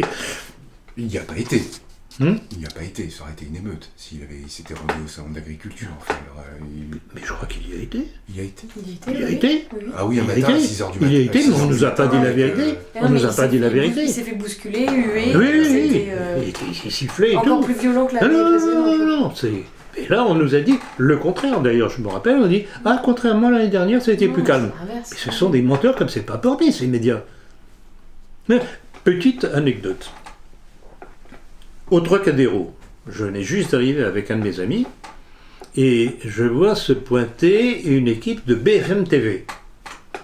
Et, je sais pas, c'est peut-être mon look, je suppose, et la journaliste fonce sur moi. Monsieur, et pourquoi êtes-vous là? Et je dis pour une question de justice, parce que j'en ai marre de voir la façon dont les médias présentent François Fillon et les affaires qu'on lui impute. Alors que tout ça est légal et que vous n'en dites pas autant des autres ministres, députés ou autres, etc., dont Delanoë. Alors le jour, je lui dis ça carrément, devant le micro, le jour où vous direz autant de choses, ce que vous dites sur François Fillon des autres, alors peut-être que l'on pourra récupérer une certaine estime pour vous autres journalistes. Ça a été coupé au montage, on ne vous a pas vu sur BFM. Hein. Et on ne m'a pas vu sur BFM, évidemment. Ça, bon. Voilà l'anecdote. Vu les déclarations, ça a dû être coupé en studio. Et je dis ça. Et alors à côté de moi, j'avais deux ou trois bonnes femmes complètement hystériques. Fillon. Je leur dis, mais bouclez-la. Vous êtes en train de donner une caricature. Mais oui. Non, mais c'était... Si vous voulez des en couleur. Si vous voulez des caricatures, vous allez qu'à vous rendre, vous savez, au meeting du Front National, et là, des caricatures, vous allez en voir. Alors, justement, c'est ça qui... C'est primaire, c'est ce que je disais tout à l'heure, c'est un public primaire.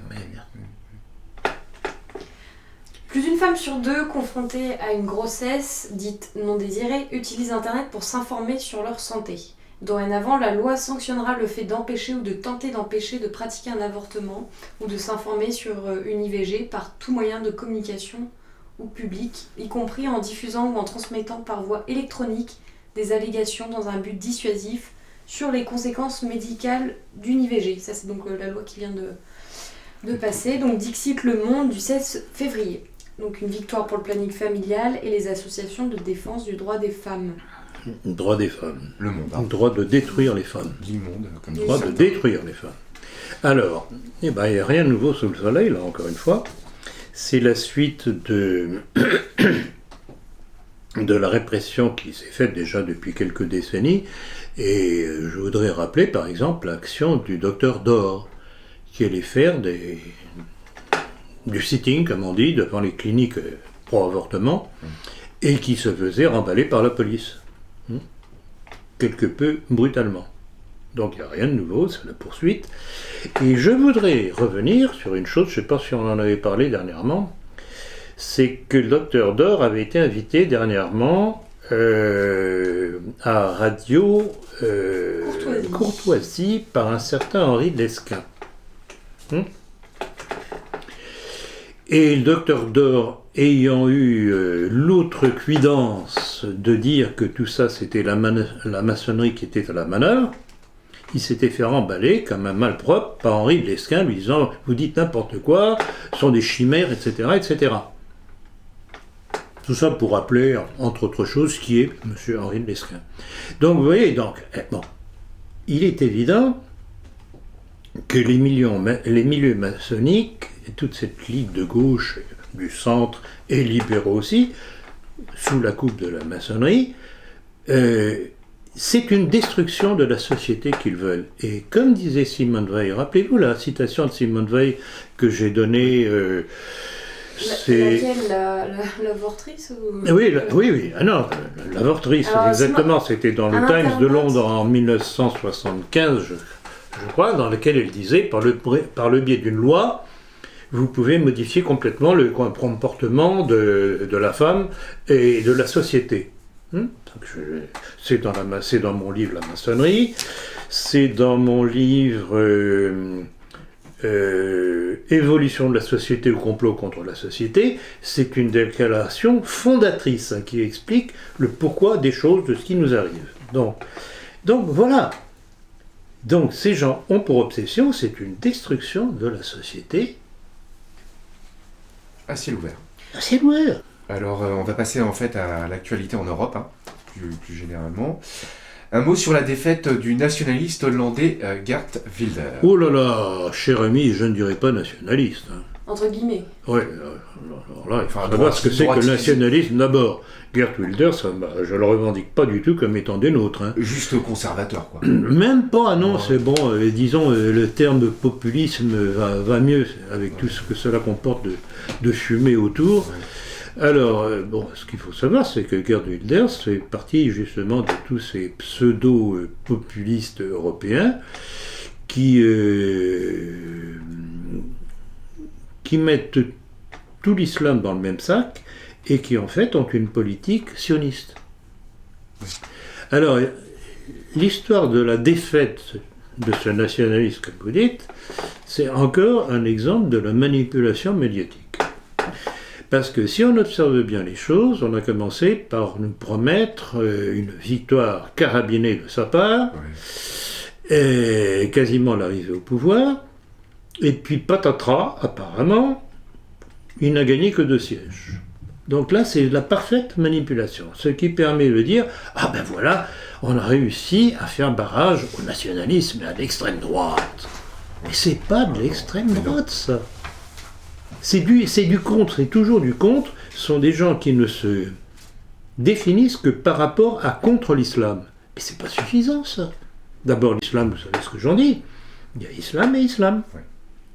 On peut très bien être pour l'islam en Iran et en Syrie, au Liban, avec le Hezbollah. Rappelez-vous la citation que j'ai donnée dernièrement, d'ailleurs en tout cas dans la politique, de Nasrallah, tout à fait compatible avec les catholiques. Parce que dans le Hezbollah, il y a non seulement des musulmans, mais il y a des chrétiens aussi. Oui, des chrétiens aussi. Tout à fait. Donc, il ne faut pas mélanger les choses. Ne soyons pas primaires de grâce. Or, le populisme, et c'est pour ça que je n'adhère pas du tout à ce genre de démarche, j'ai encore une fois l'impression que ces gens-là ne sont fabriqués médiatiquement que pour servir de voie de détournement de réactions réellement saines. Excusez-moi, c'est une question qui est complètement à part comme ça. Vous pensez que Doriot était dans la même position ? Non, je ne pense pas. Non, je ne pense pas. Je pense que Doriot, c'est quelqu'un, c'est un ancien communiste qui, je crois, avait réellement compris. Non. Mais est-ce que c'est ça un petit peu qu'on appelle... Non. C'était... Bon, évidemment, les circonstances politiques étaient différentes, mais non, le PP, le Parti populaire français qu'il avait créé, c'était un espèce de fascisme à la française. Oui. Non, on ne peut pas comparer du tout. Pas du tout. Mais en fait, le programme politique, si on peut parler, le programme politique du Hollandais là en question, c'est un libéralisme anti-immigration, c'est tout. C'est un Front National bis, hein. Ouais, c'est du Front National. Exactement. Le Parlement européen ratifie le CETA, avançant un peu plus vers la dictature mondialiste. Quel rôle les multinationales, premières bénéficiaires de ces accords de libre-échange, jouent-elles dans cette marche vers le mondialisme ? Bon, alors ce sont d'abord les multinationales américaines et canadiennes, puisque bon, le CETA c'est canadien, mais c'est une porte ouverte justement. Alors que va faire Trump dans cette histoire-là, puisqu'il y a l'autre volet qui est le volet États-Unis-Europe. Le TAFTA. On va voir le TAFTA. Et on va voir ce que ça va donner. Mais là encore, on voit comment un certain patronat joue le mondialisme contre nous. Et j'entendais pas plus tard qu'hier soir Laurence Parisot, l'ancienne patronne des patrons, Du modem. Non du Modem, Oui. exactement, du Modem, devant les journalistes d'autres, je crois qu'ils étaient 3 ou 4 qui étaient autour de la table avec l'animateur, et il parlait de François Fillon et réflexion de Dame Parisot à propos des commentaires qui venaient d'être dits sur Fillon, et tout de même contre Fillon, leur disant « Ah, mais vous êtes vraiment trop gentil envers Fillon ». Donc voilà, mais depuis longtemps, je dénonce Laurence Parisot comme une parfaite mondialiste. Elle est partie de ses patrons, parce que c'est une patronne d'entreprise, elle aussi, qui joue la carte mondialiste. Et probablement maçonne, mais ça, je n'en ai pas de preuve absolue. Excusez-moi de revenir sur ce point-là, mais avez-vous vu la vidéo de Fillon parlant à une assemblée de grands patrons d'entreprise en disant qu'il voulait faire une blitzkrieg? La blitzkrieg, oui, la guerre éclair. La guerre éclair en allemand. Ouais. La guerre éclair. Alors, ça dépend. De toute façon, on a des entreprises qui souffrent actuellement. Et il y a visiblement, et c'est d'autant plus visible dans les petites et moyennes entreprises. Ce sont celles-là qu'il faut soutenir. Et c'est surtout elles qui soutiennent Fillon. Ce ne sont pas les très grands patrons. Mais je commence à comprendre un petit peu mieux en fait ce qui va vraiment différencier Macron et Fillon. Hein. C'est qu'avec Macron, on aura le beurre, mais on n'aura pas l'argent. Et avec Macron, ce qu'il nous propose, enfin Fillon, je veux dire, c'est d'avoir le beurre et l'argent du beurre. C'est-à-dire en fait de faire un allègement fiscal sur les entreprises et en fait en même temps de relancer en fait l'emploi. Alors que l'autre, lui ne veut s'appuyer que sur un seul bâton. Exactement. Ouais. Et apparemment, Fillon a été très très bien accueilli. Ouais. Alors bon, on ne peut pas dire les patrons, parce que chez les patrons, il y a de tout. Oui. Bien sûr. Il y a de bons Français, patriotes, nationalistes, ou je sais pas quoi, qui ont en tout cas la fibre de défense de la nation et des intérêts nationaux, et puis les autres comme Laurence Parisot. Là encore, il ne faut pas tout mélanger. Alors, un mot sur Miguel Farage au sujet de l'Europe, et plus particulièrement du CETA. Dit avoir l'impression d'assister à une secte. Selon lui, il y aurait davantage de bouleversements en 2017 qu'en 2016. Ça, c'est certain. Ça, c'est certain. Certain, 2017 va être une année charnière. Il va se passer des choses. Ça, c'est certain. Le ministre turc des Affaires étrangères a été interdit de séjour aux Pays-Bas. Il devait y tenir une réunion électorale. Hollande a autorisé qu'il fasse campagne à Metz. Que dire de cette situation ? Les deux choses sont totalement incompréhensibles et contradictoires. Bon, alors, pourquoi est-ce que les Hollandais se sont opposés ?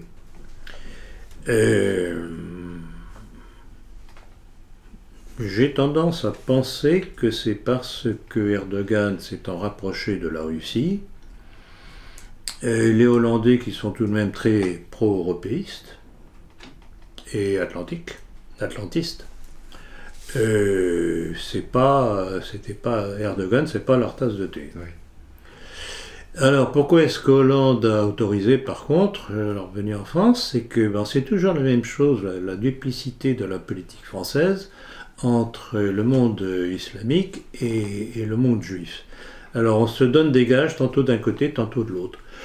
Bon, je dirais que c'est sans intérêt. Sans intérêt, c'est... Ça ne voudrait pas dire, selon vous, qu'Erdogan a basculé définitivement du côté de Poutine? Je ne le dirais pas.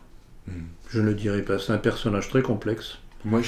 Très complexe. Il ira en fonction de ce qu'il croit et de ses intérêts. Et il se rend compte que les Américains ont voulu le déstabiliser avec le complot de Gulen, son concurrent. Le personnage Erdogan, que je suis déjà depuis longtemps, est très très très complexe. Alors visiblement, il cherche à recréer la Grande Turquie. Pour lui, c'est refaire l'Empire ottoman, c'est évident. À la limite, bon, pourquoi pas. je me mets dans sa peau en tant que nationaliste français, pourquoi pas, je le comprends. Oui, je le comprends. Le problème est réellement, comme vous le suggérez, est-ce un allié fidèle, par exemple, des Russes ou pas? On verra. Alors, juste en fait, avant de passer à la prochaine question, moi j'avais vu en fait la réflexion très pertinente d'un internaute sur Internet qui faisait remarquer qu'il y avait 48 000 soldats sur le territoire des Pays-Bas. Les Pays-Bas, en fait, l'armée des Pays-Bas, c'est 48 000 soldats.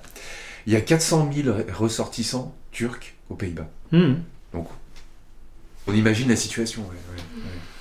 Non, je comprends pas cette réaction parce que justement pour les Hollandais, ça pourrait promettre des retours de bâton.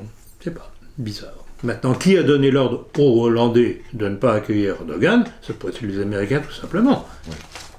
Puisque Erdogan a tout de même dénoncé publiquement, lui et ses ministres ont dénoncé publiquement les États-Unis comme ayant été derrière le coup d'État. En tout cas, en fait, l'élection en France intéresse beaucoup les États-Unis, j'ai remarqué. Parce que regardez, Macron va visiter Merkel, Fillon va visiter Merkel part en fait visiter Trump. Je crois qu'elle était hier en visite aux États-Unis. Oui. Dame Merkel, dont on connaît les origines juives, que j'ai révélé grâce à une de mes collaboratrices allemandes, est d'origine juive. Donc c'est une mondialiste. Et elle est allée aux États-Unis prendre ses ordres auprès de Trump, qui est un personnage complexe. Rappelez-vous les réserves que j'avais à son sujet. Alors juste pour finir sur la Turquie, que répondez-vous à ceux qui pensent la Turquie moderne est secrètement gouvernée par des sionistes et par ces juifs faussement convertis à l'islam que l'on nomme les Donmés? Alors, je connais cette thèse qui circule, je n'en suis pas du tout convaincu pour la raison que j'ai quasiment évoquée tout à l'heure, c'est que la Turquie d'Erdogan joue pour l'instant contre les États-Unis, donc contre le mondialisme tout de même d'inspiration sioniste. Quand même, assez visible. Donc c'est pas tout à fait une démarche Domnée, Maran, puisque Domnée ce sont les Marans turcs, issus de la révolution de Kemal Atatürk. Que Erdogan fasse des sourires à certaines tendances Domnée, c'est possible, mais actuellement sa position est plutôt une alliance avec les Russes contre l'État islamique. Et alors en plus de ça, et c'est ce qui embarrasse d'ailleurs les Syriens, c'est qu'il combat aussi les Kurdes qui sont en partie, parce qu'il y a différentes tendances chez les Kurdes, il y a une partie qui est alliée avec la Syrie contre Daesh. Alors, vous vous rendez compte de la complexité. Les Turcs qui combattent Daesh, mais qui combattent aussi les Turcs qui combattent Daesh. Un sac de nœuds. Un sac de nœuds. Je ne le fais pas dire. Ah, mais les histoires moyen-orientales, c'est pas triste. Hein. Donc là aussi, il faut regarder les choses attentivement. C'est pas aussi simple que cela pourrait paraître. Donc je ne pense pas tout de même que la politique d'Erdogan soit une politique de Domnée, donc les héritiers actuels de ceux qui ont fait la révolution turque avec Kemal Atatürk, ça ne colle pas avec l'appui des États-Unis à Gülen contre Erdogan. Ça colle pas. Alors qu'on sait que les États-Unis sont le soutien de la politique sioniste. Alors voilà qu'aujourd'hui l'Iran, héritier de la Perse, poursuit cette tentative de détruire l'État juif. Ils le disent de la façon le plus claire, ils l'écrivent sur leurs missiles, et récemment a affirmé Netanyahou, oui, enfin, c'était au 5e siècle avant notre ère, aujourd'hui, nous vivons dans un monde différent, a ironisé Poutine. Que pensez-vous de cet échange ? C'est du Poutine tout craché. Ouais. C'est extraordinaire, j'ai vu cet échange-là. Alors, première observation suite à votre question, ça doit commencer à coûter cher à l'État israélien vu le nombre de voyages que Netanyahou fait à Moscou pour essayer de convaincre Poutine de lâcher ses alliés iraniens et syriens, etc., au bénéfice d'Israël. Et à chaque fois, Poutine lui envoie une petite pichenette comme ça, mine de rien, en disant écoute, tu m'amuses, mais écoute, arrête. Arrête. Alors sa réponse, vraiment, c'est tout Poutine. C'est tout Poutine, justement le Poutine que j'aime. Et en plus de ça, il lui a fait cadeau d'un livre, je crois, qui s'appelait L'histoire des guerres juives. Parce qu'on oublie un petit peu le nombre de guerres que le peuple juif a faites dans l'Ancien Testament, avec tous les massacres perpétrés par les Juifs contre les autres peuplades. Ça n'est que ça. Ce n'est que ça. La Bible, ce n'est que ça. Ça n'est que ça. Hein? Donc, quand Poutine lui fait cadeau de ce livre, je lui dis, écoute, regarde un petit peu chez toi. Hein? Oui. Hein? Vous n'êtes pas blanc-blanc. Hein? Non, il est extraordinaire, ce personnage de Poutine. Je ne sais pas si Fillon approchera un petit peu l'image, c'est ce que j'espère. Mais dans la mesure, justement, c'est une des choses qui est reprochée à Fillon, dans la mesure où Fillon, avec toutes les réserves diplomatiques qu'il fait, appuie quand même Poutine, de même que Bachar el-Assad, ça doit tout de même nous faire réfléchir en sa faveur. Je parle de Fillon. Alors, avez-vous vu d'ailleurs les dernières déclarations de Trump qui d'ailleurs semblent vous donner raison, notamment au sujet de l'ONU et de son rapport accusant Israël d'apartheid. Accusant Israël, quoi. Les États-Unis exhortent l'ONU de retirer son rapport accusant Israël d'apartheid. Oui, tout à fait. Oui, justement, c'est une information que j'ai vue encore hier, que j'ai fait imprimer d'ailleurs par mon hôtel. Effectivement. Bon, alors, il faut relier ça avec d'autres choses qu'on avait déjà relevées. Premièrement, l'envoi de troupes supplémentaires aux frontières de la Russie. C'était la question suivante. Ah oui ? Sur la marine. Deuxièmement, l'envoi de troupes, de Marines, en Syrie, de la part de Trump. Troisièmement, troisièmement, avant l'injonction faite par Trump et son équipe à la Russie de dégager de la Crimée. Oui, c'est vrai. Quatrièmement, ce qui sert de support à votre question, est-ce que vous ne croyez pas quelque peu légitime la méfiance que j'ai de plus en plus vis-à-vis de Trump ? Quelle est la différence par rapport à Obama ? Moi, j'en vois pas énormément. Non, moi, j'en vois pas. Et on a l'impression que Trump, alors, était-il de bonne foi ou pas dans sa campagne électorale, je n'en sais rien. Mais il se peut qu'il soit tout simplement prisonnier du complexe militaro-industriel américain, c'est-à-dire des néoconservateurs juifs américains. On n'en sort pas. Un Donald Trump qui se donne en spectacle dans des shows télévisés à l'américaine. En plus de ça, il se tourne en ridicule. Il y a l'aspect caricatural du personnage, c'est pas sérieux. C'est pas sérieux. Il vient du monde du show business. Du show. Hein, c'est du show. Les Américains, c'est toujours du show business. Oui, mais en fait, il y a toujours des messages qui sont cryptés, un peu cachés derrière. En fait, c'est ces espèces de mise en scène de ridicule. Enfin bref. Non, il faut souhaiter l'effondrement des États-Unis le plus rapidement possible. Si on veut avoir la paix dans le monde. Enfin, je pense que là, pour ça, lui, on peut lui faire confiance. Mais j'en sais rien, justement, parce que c'est pas lui nécessairement qui gouverne. Oui, c'est pas lui. C'est pas nécessairement lui qui gouverne. Au moins, pour moi, ce n'est pas un homme libre. Ses intentions, je ne peux pas les juger, je ne suis pas dans sa tête. Je ne peux que me faire une idée en fonction de ses positions, de ses déclarations et de ses faits et des faits. Je répète, première déclaration qui m'ont alerté quand même, c'est d'une part de plus en plus de troupes aux frontières de la Russie, oui. Matériel lourd, alors, bien entendu le bouclier antimissile installé par Obama, il ne les a pas démantelés bien sûr, l'amélioration des missiles avec les bombes atomiques, y compris en Italie, pas oublier ces choses-là. L'histoire de la Crimée, vous devez dégager de la Crimée si vous voulez qu'on s'entende entre nous. La carotte, le bâton, etc., pas jusqu'aux choses que vous avez... Vous pensez qu'en France, le président de la République est plus libre qu'aux États-Unis ? Ça dépend lequel. Quand c'est un Sarkozy, oui. Oui, voilà. Ça Donc, dépend ce sera un lequel. Macron, Ça il dépend sera- lequel. ce sera Et, pareil. écoutez, Ce sera un Fillon, je suis pas sûre qu'il soit aussi libre. une chose qui m'a toujours frappé depuis le début, pourquoi est-ce que les médias et le monde politico-médiatique en France est aussi à fond contre Fillon, qui est pourtant issu du système?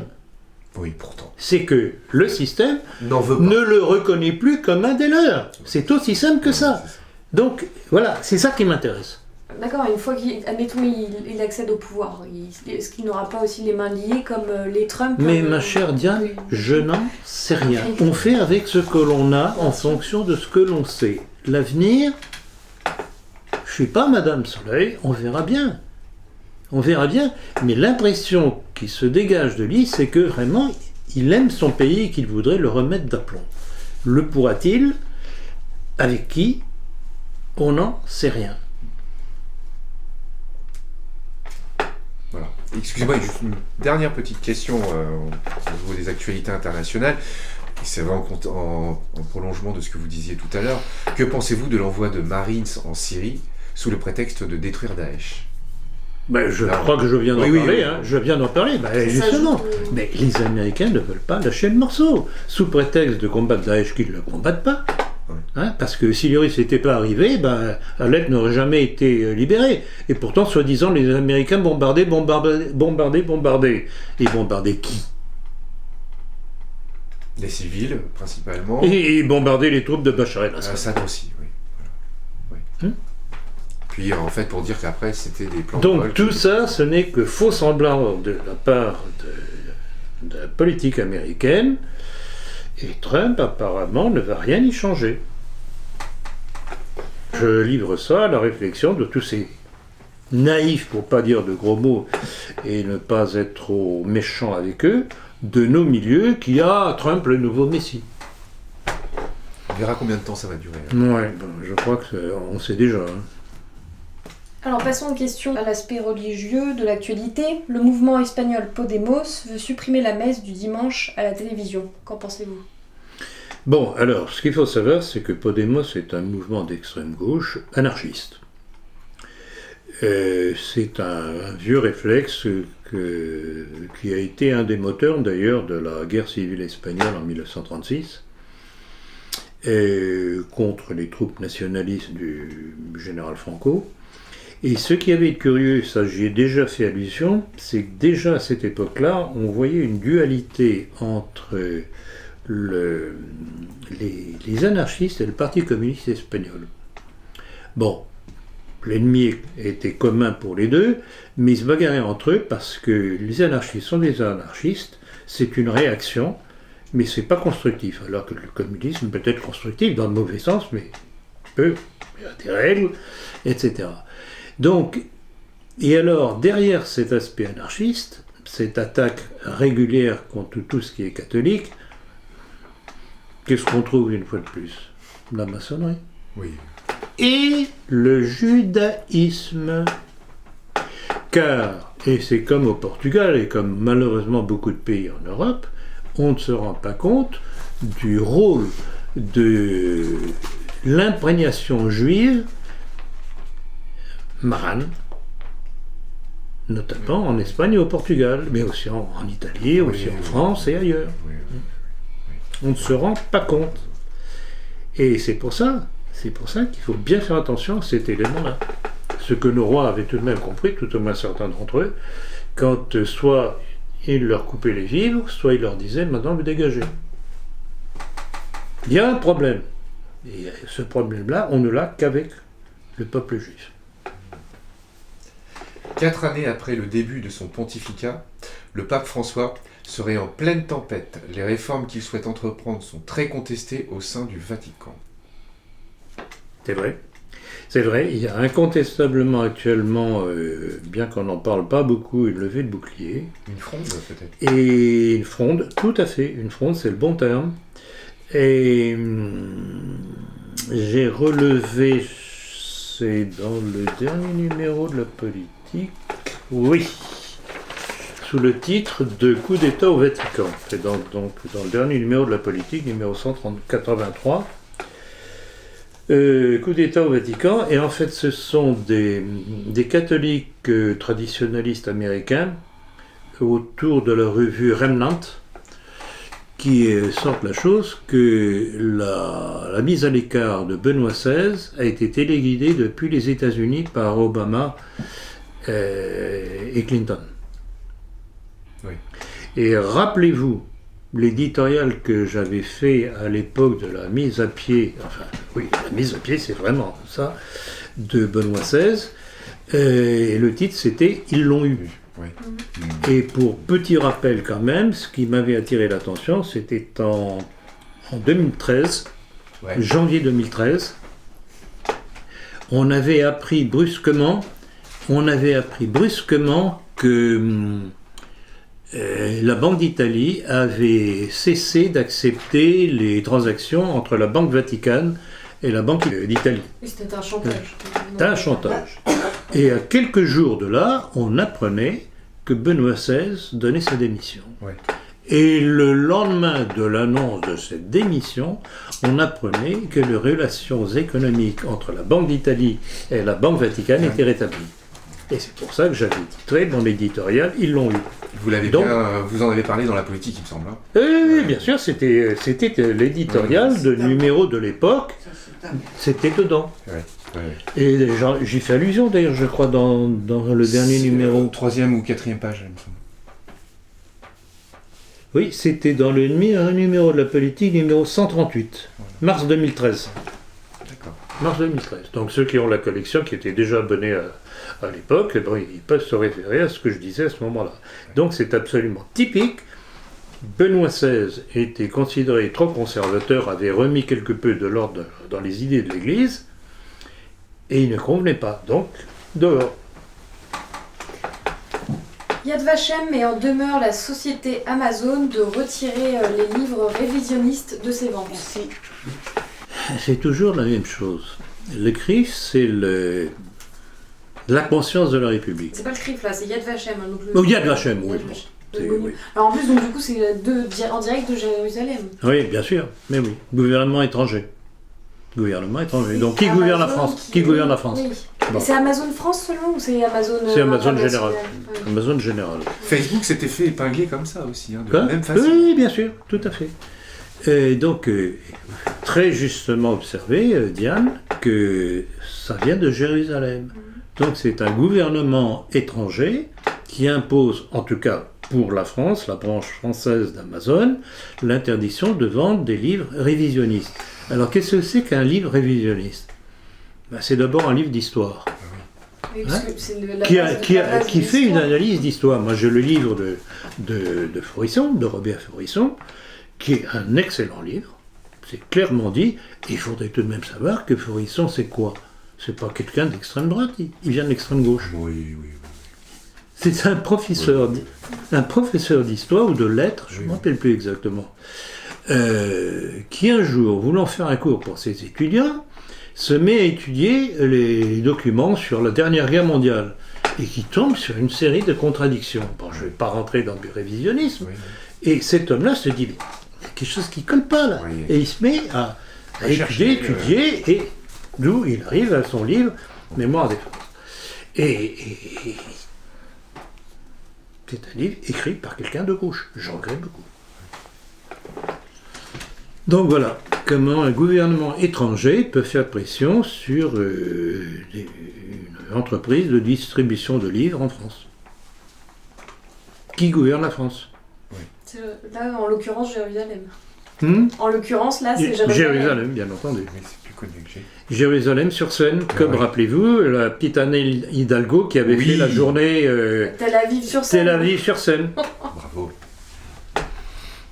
Ok. CQFD, encore une fois, ce qu'il fallait démontrer. Alors, on va passer à la partie histoire maintenant. Le 18 mars 1871, une émeute éclate à Paris sur la butte Montmartre. C'est le début de la Commune de Paris. Adolphe Thiers, chef du gouvernement provisoire de la République, renonce à réprimer et s'enfuit à Versailles avec tous les corps constitués. Quel regard portez-vous sur cet événement historique? C'est la suite de la Révolution française. des conséquences de la Révolution française, parce qu'en fait c'était une révolution populaire qui était la conséquence de la disparition des corporations interdites par la Révolution, qui livrait le monde du travail au capitalisme naissant. Et je l'ai dit quasiment dans tous mes livres, le nationalisme français, la maçonnerie, tout le complot mondialiste, tout commence à la Révolution dite française. C'est un bouleversement de société, je vais d'ailleurs en parler cet après-midi dans ma conférence, c'est un bouleversement de société qui déstabilise la société, et la Commune a été Un épisode. un épisode quelque peu anarchiste aussi, Mais aussi non patriotard. structuré, mais Des deux- conséquence de la conséquence. Parce qu'au début, les communards. oui, quand ils ont pris en effet les canons. Il faut savoir que les munitions n'étaient pas sur le lieu où ils avaient les canons. Alors ils étaient tout fiers d'avoir les canons, mais ils n'avaient pas les munitions. Au début, c'est un peu patriotard comme histoire. C'est-à-dire que Napoléon III se fait arrêter à Sedan par les Prussiens. Une guerre qu'il devait gagner en quelques mois, avait-il dit, c'est ça? Et c'est là-dessus que le Paris s'insurge et prend les canons. Il y a eu énormément de facteurs qui ont contribué à cette révolte populaire. Mais c'est pas une révolte nationaliste, c'est quelque chose de complexe, populaire. C'est un mal-être. C'était un mal-être suite aux conséquences de l'interdiction des corporations qui avaient déstabilisé le monde du travail, qui se trouvaient livrés au bon plaisir et à la mainmise du capital. En fait, c'était une révolte anticapitaliste. Parce que les conditions sociales Mais pas structurées. étaient totalement déplorables. Tout à fait. Et puis Tout à fait. En fait, D'où tous les livres qui ont été écrits, Zola et compagnie, etc., pleurnichant sur la condition humaine, mais ne remontons pas à la cause. Toujours la même chose. Alors on pleure, on fait du populisme un petit peu simplé, on fait pleurer dans les chaumières, mais on ne peut pas régler la question comme ça. Alors comme nous sommes le 18 mars, nous continuons sur cette date. 18 mars 1962, les accords d'Évian sont signés, mettant fin à la guerre d'Algérie. Quelles vont en être les conséquences? Eh bien, ce que nous vivons aujourd'hui. Et ces accords d'Évian, qu'est-ce qu'ils scellent exactement?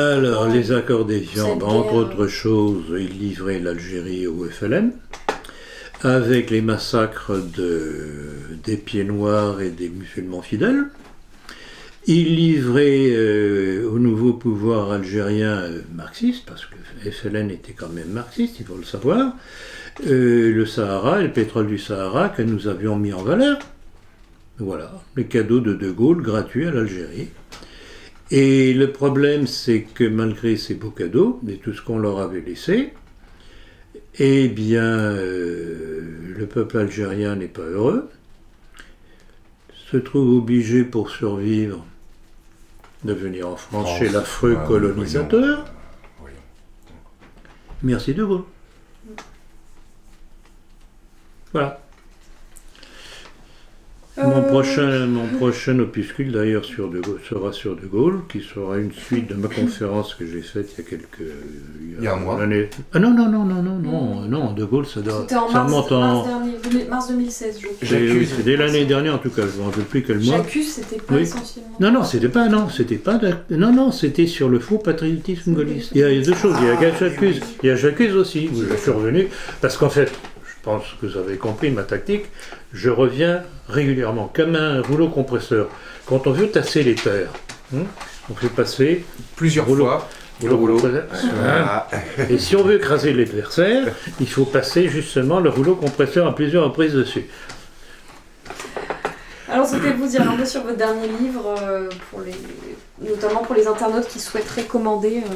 Oui, vos ouvrages, ouais. Alors, pour mon dernier livre, d'une part, le titre, c'est L'armée française face à la destruction de la nation, où je reprends les différentes époques depuis quasiment la Révolution dite française jusqu'à aujourd'hui, pour montrer comment, à toutes les étapes clés, la haute hiérarchie de l'armée a laissé faire. C'est